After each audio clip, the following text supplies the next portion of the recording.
मित्रों, क्या आपने भी कई बार सपनों में सांप देखा है? अगर हाँ तो आप इस वीडियो को पूरा जरूर देखें। इस वीडियो के माध्यम से हम आपको बताएंगे कि सपनों में सांप दिखाई देने का क्या अर्थ होता है। प्राचीन पुराणों में सांप देखने के अर्थ के बारे में विस्तार से बताया गया है। इन सपनों का हमारे जीवन में कोई न कोई नाता जरूर होता है। प्राचीन काल से ही नागों को पूजनीय माना गया है और जब यह नाग सपनों में आते हैं तो हमारे भविष्य से जुड़े संकेत देते हैं। कुछ संकेत तो इतने महत्वपूर्ण होते हैं कि उन्हें हमें दुर्लक्ष्य नहीं करना चाहिए। इसलिए दोस्तों, आप इस वीडियो को पूरा जरूर देखें, क्योंकि आधा अधूरा ज्ञान घातक होता है। तो चलिए दोस्तों, जानते हैं भगवान शिव ने माता पार्वती को नागों से जुड़े कौन से रहस्य बताए थे।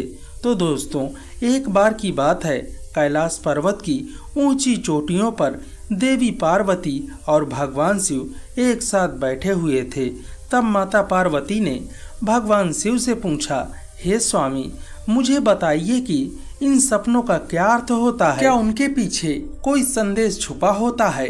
मनुष्य जो सपने देखते हैं, उन सपनों के क्या अर्थ होते हैं? कृपया आप मुझे सपनों के रहस्य के बारे में बताइए।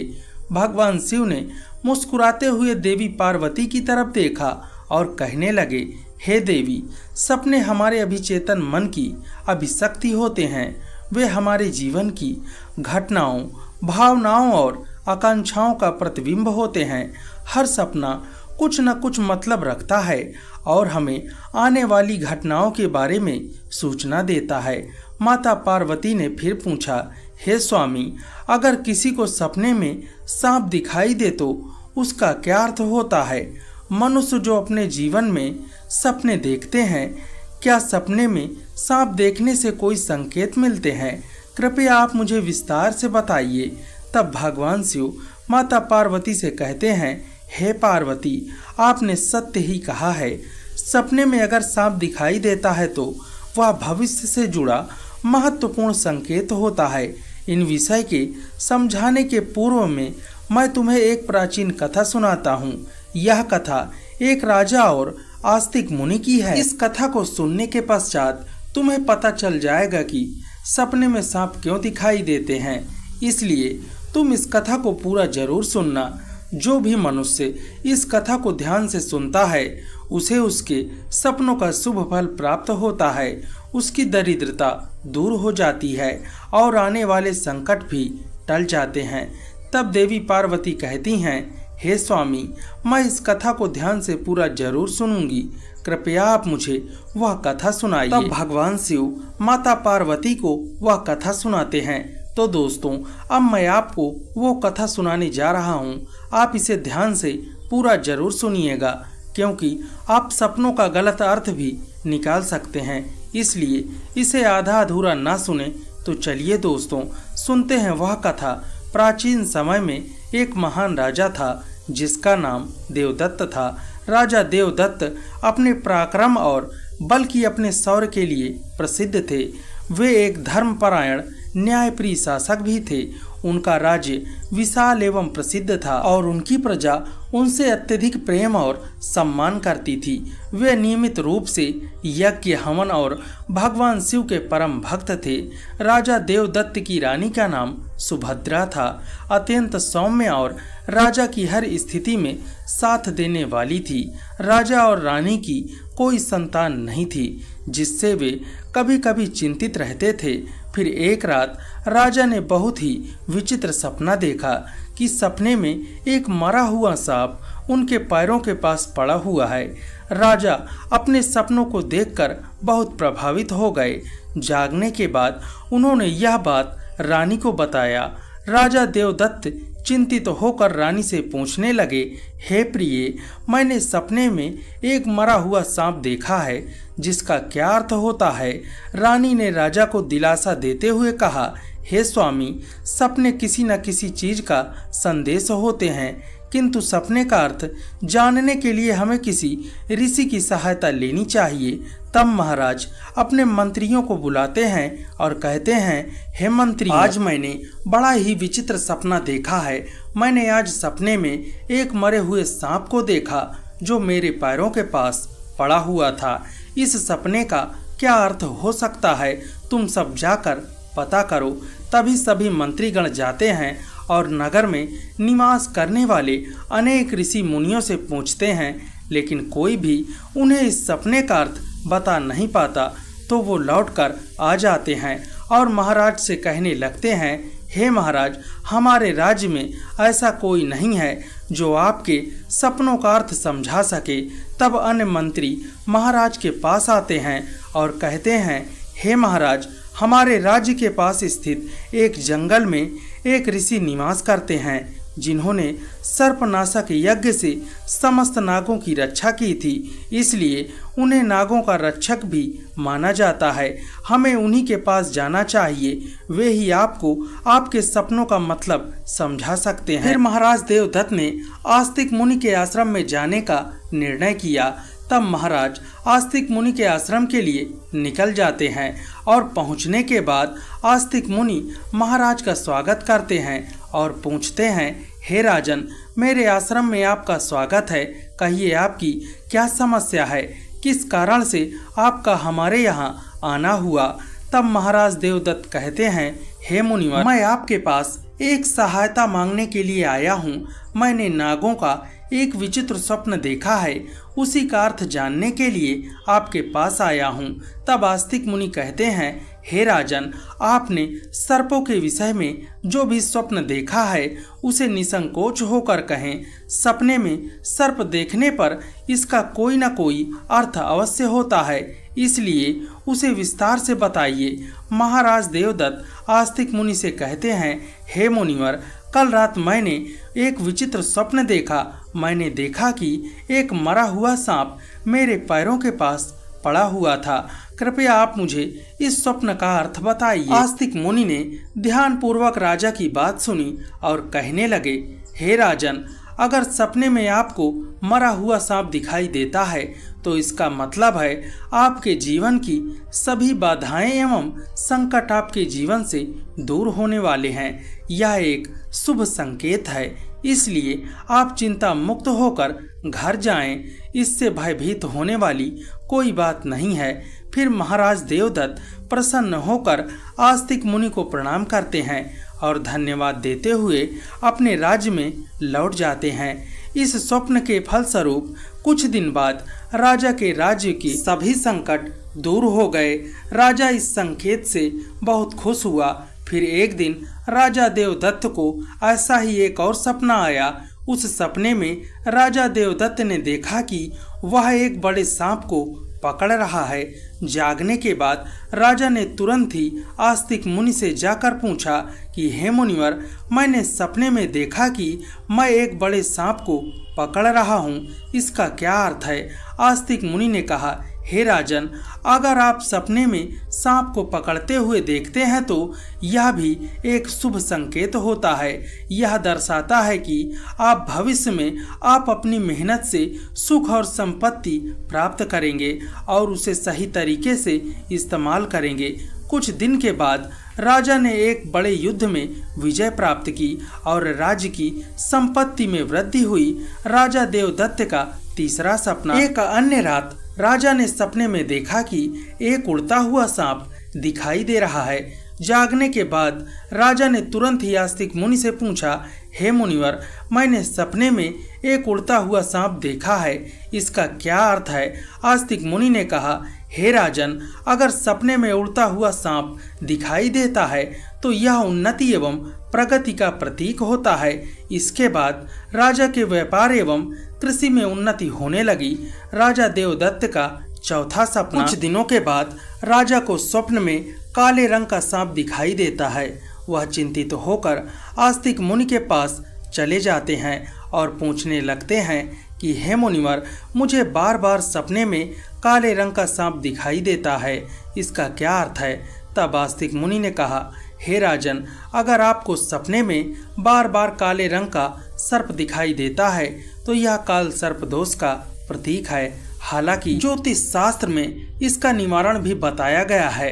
आस्तिक मुनि के आदेशानुसार राजा ने पूजा पाठ किया और दोष से मुक्ति पाई। राजा का 5वां सपना। फिर एक दिन राजा ने सपने में एक हरे रंग का सांप देखा। राजा जागने के बाद तुरंत आस्तिक मुनि से जाकर पूछा कि हे मुनिवर, मैंने सपने में हरे रंग का सांप देखा है, इसका क्या अर्थ है? तब आस्तिक मुनि ने कहा, हे राजन, अगर सपने में हरे रंग का सांप दिखाई देता है तो यह एक शुभ संकेत है और यह निकट भविष्य में अच्छी घटना की ओर इशारा करता है। इसके बाद राजा के राज्य में अच्छी फसल हुई और प्रजा बहुत ही खुशहाल हो गई।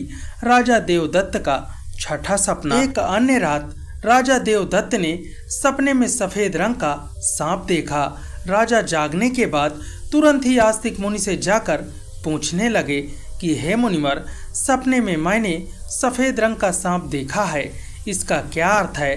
तब आस्तिक मुनि ने कहा, हे राजन, सपने में सफेद रंग का सांप दिखाई देना भी शुभ संकेत है, जिससे धन की प्राप्ति होती है। कुछ दिनों के बाद राजा को एक अज्ञात स्रोत से बहुत सारा धन प्राप्त हुआ। राजा देवदत्त का 7वां सपना। एक रात राजा देवदत्त ने सपने में देखा कि एक सांप उनसे डरकर भाग रहा है। जागने के बाद राजा देवदत्त ने तुरंत ही आस्तिक मुनि के पास गए और पूछने लगे कि हे मुनिवर, मैंने सपने में एक सांप को डरकर भागते हुए देखा है, इसका क्या अर्थ है? तब आस्तिक मुनि ने कहा, हे राजन, अगर सपने में सांप को किसी से डरकर भागते हुए देखते हैं तो यह एक अशुभ संकेत है। यह दर्शाता है कि आपको आपके शत्रुओं से धोखा मिल सकता है। कुछ दिनों के बाद राजा के एक करीबी मंत्री ने उन्हें धोखा दिया, लेकिन राजा समय रहते सतर्क हो गए। राजा देवदत्त का 8वां सपना। राजा ने स्वप्न में देखा कि एक सांप उन्हें काट रहा है। राजा के जागने के बाद वह तुरंत ही आस्तिक मुनि के पास जाकर पूछने लगे कि हे मुनिवर, मैंने स्वप्न देखा कि एक सांप मुझे काट रहा है, इसका क्या अर्थ है? तब आस्तिक मुनि ने कहा, हे राजन, अगर सपने में सांप आपको काटता है या पीछा करता है तो यह किसी अशुभ घटना का संकेत होता है। कुछ दिनों के बाद राजा को एक गंभीर बीमारी ने घेर लिया, लेकिन मुनि के आशीर्वाद से वो ठीक हो गए। राजा देवदत्त का 9वां सपना। एक रात सपने में राजा ने नाग नागिन का जोड़ा देखा। जागने के बाद राजा ने तुरंत ही आस्तिक मुनि से पूछा, हे मुनिवर, मैंने सपने में नाग नागिन का जोड़ा देखा है, इसका क्या अर्थ है? तब आस्तिक मुनि ने कहा, हे राजन, अगर सपने में नाग और नागिन का जोड़ा दिखाई देता है तो यह संकेत है कि आपके पूर्वज आपको संकेत दे रहे हैं कि आपको अपने कुल देवी देवताओं की उपासना करनी चाहिए। राजा ने मुनि के आदेशानुसार कुल देवी देवताओं की उपासना की, जिससे उनके राज्य में सुख शांति बनी रही। राजा देवदत्त का 10वां सपना। एक रात राजा देवदत्त ने सांप के बच्चे देखे जो अपने सिंहासन पर बैठे हुए थे। जागने के बाद राजा ने तुरंत ही आस्तिक मुनि से जाकर के पूछा कि हे मुनिवर, मैंने सपने में देखा कि सांप के बच्चे मेरे सिंहासन पर बैठे हुए हैं, इसका क्या अर्थ है? आस्तिक मुनि ने कहा, हे राजन, अगर सपने में सांप के बच्चे दिखाई देते हैं, अगर वे आपके सिंहासन पर बैठे हुए हैं तो यह संकेत है कि आपके घर में जल्द ही कोई संतान का आगमन होने वाला है। आपका पुत्र महान और आपके राज्य का उत्तराधिकारी होगा। कुछ महीने बाद महारानी ने एक पुत्र को जन्म दिया। वह पुत्र बड़ा होकर एक महान राजा बना और अपने पिता के राज्य का उत्तराधिकारी बना। एक रात राजा ने सपने में सांप और नेवले की लड़ाई देखी। जागने के बाद राजा तुरंत ही आस्तिक मुनि के पास गए और पूछा, हे मुनिवर, मैंने सपने में सांप और नेवले की लड़ाई देखी है, इसका क्या अर्थ है? तब आस्तिक मुनि ने कहा, हे राजन, अगर आप सपने में सांप और नेवले की लड़ाई होते हुए देखते हैं तो यह इस बात का संकेत है कि आपके सामने आपके गुप्त शत्रु का खुलासा हो जाएगा, उसके साथ आपकी लड़ाई भी होगी। कुछ दिनों के बाद राजा के एक गुप्त शत्रु का पर्दाफाश हो गया। राजा ने उसे परास्त कर दिया। एक रात राजा ने स्वप्न में देखा कि एक सांप शिवलिंग से लिपटा हुआ है। जागने के बाद राजा ने तुरंत ही आस्तिक मुनि से जाकर के पूछा कि हे मुनिवर, मैंने सपने में सांप को शिवलिंग से लिपटा हुआ देखा है, इसका क्या अर्थ है? तब आस्तिक मुनि ने कहा, हे राजन, अगर सांप को शिवलिंग से लिपटा हुआ देखते हैं तो यह दर्शाता है कि भगवान शिव की आपको कृपा प्राप्त होगी और आपकी कोई विशेष मनोकामना पूर्ण होगी। इसके बाद राजा ने भगवान शिव की आराधना की और उसकी मनोकामना पूर्ण हो गई। राजा का 13वां सपना। एक रात राजा ने एक भयंकर स्वप्न देखा। उन्होंने देखा कि एक काला सर्प उनकी छाती पर आकर बैठा हुआ है। राजा बहुत भयभीत हो गया और वह तुरंत आस्तिक मुनि के आश्रम में जा पहुंचा और उनसे कहने लगा, हे मुनिवर, मैंने एक भयंकर स्वप्न देखा है। एक काला सर्प मेरी छाती पर आकर बैठा हुआ था, इसका क्या अर्थ है? राजा ने घबराते हुए पूछा। तब आस्तिक मुनि ने गंभीर स्वर में कहा, हे राजन, इस सपने में एक गंभीर चेतावनी है। इसका अर्थ है कि आपकी मृत्यु निकट है। आपको तुरंत ही भगवान शिव की शरण में जाना चाहिए और उनकी आराधना करनी चाहिए। वे ही आपको इस संकट से बचा सकते हैं। राजा देवदत्त ने भयभीत होकर तुरंत ही भगवान शिव की आराधना शुरू कर दी और कई यज्ञ और कई हवन किए। तब भगवान शिव उनसे प्रसन्न होकर प्रकट हुए और कहने लगे, हे राजन, मैं तुम्हारी भक्ति और तपस्या से प्रसन्न हूँ। तुमने अपनी मृत्यु के भय से नहीं बल्कि सच्चे मन से मेरी पूजा आराधना की है, इसलिए मैं तुम्हें आशीर्वाद देता हूँ कि तुम्हारी आयु लंबी होगी और स्वस्थ और सुखी जीवन जियोगे। तब राजा देवदत्त ने कहा, हे प्रभु, मैं सदैव ही आपकी आराधना करता रहूंगा। तब भगवान शिव देवी पार्वती से कहते हैं, हे देवी, हमें जो भी स्वप्न आते हैं उन्हें हमें दुर्लक्ष्य नहीं करना चाहिए बल्कि उनके निवारण के लिए हमें ध्यान देना चाहिए। तो मित्रों, जानकारी कैसी लगी आपको हमें कमेंट बॉक्स में ज़रूर बताइएगा। वीडियो पसंद आई हो तो प्लीज़ वीडियो को एक लाइक ज़रूर कीजिएगा। अगर आप चैनल पर नए हो तो चैनल को सब्सक्राइब कर लीजिएगा। मिलते हैं अगले वीडियो में। आपका धन्यवाद।